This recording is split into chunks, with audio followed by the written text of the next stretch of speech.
રાષ્ટ્રીય મહિલા આયોગ અધ્યક્ષાએ મમતા સરકાર પર લોકોની સુરક્ષાને લઈને ઉઠાવ્યા સવાલ. કહ્યું, પીડિતા સાથે અમે અડીખમ ઊભા રહીશું.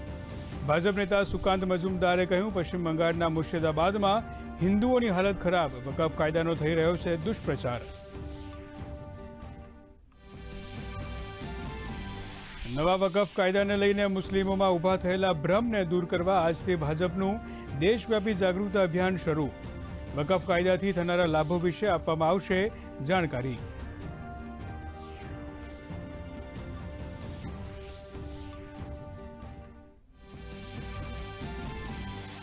જમ્મુ કાશ્મીરના રામબનમાં કરા સાથે ભૂસ્ખલનથી 3ના મોત. એનડીઆરએફની 2 ટીમ સાથે રાહત અને બચાવ કાર્ય યથાવત. ઉપમુખ્યમંત્રી સુરેન્દ્રકુમાર ચૌધરી લેશે ઘટના સ્થળની મુલાકાત.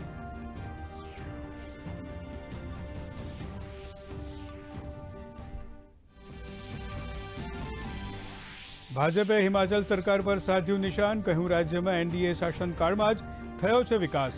જેપી નડ્ડાએ કહ્યું, વર્તમાનમાં હિમાચલમાં ચાલી રહી છે કોંગ્રેસ સરકારની મિસમેનેજમેન્ટવાળી નોન પરફોર્મિંગ ગવર્મેન્ટ.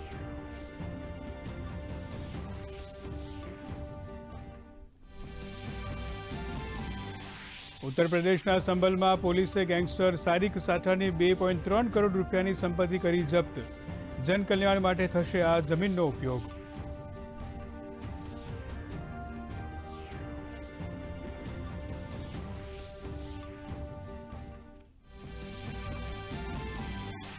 રાજ્યભરમાં જીપીએસસી વર્ગ 1 અને વર્ગ 2ની પરીક્ષા શાંતિપૂર્ણ માહોલમાં સંપન્ન થઈ.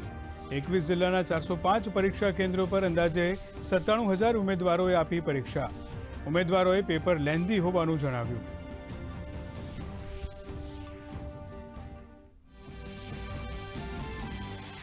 મુખ્યમંત્રી ભૂપેન્દ્ર પટેલે અરવલ્લીને આપી 282.78 કરોડના વિકાસ કાર્યોની ભેટ.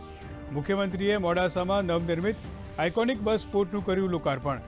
ધનસુરામાં લાઇબ્રેરીની લીધી મુલાકાત, તો દિવ્યાંગ સમૂહ લગ્નમાં પણ આપી હાજરી.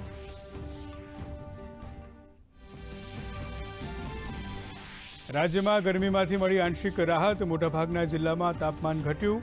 અમદાવાદમાં 39.7, રાજકોટમાં 41.7 ડિગ્રી, તો ગાંધીનગરમાં 40.2, ડીસામાં 37.6 અને અમરેલીમાં 40.9 ડિગ્રી તાપમાન નોંધાયું.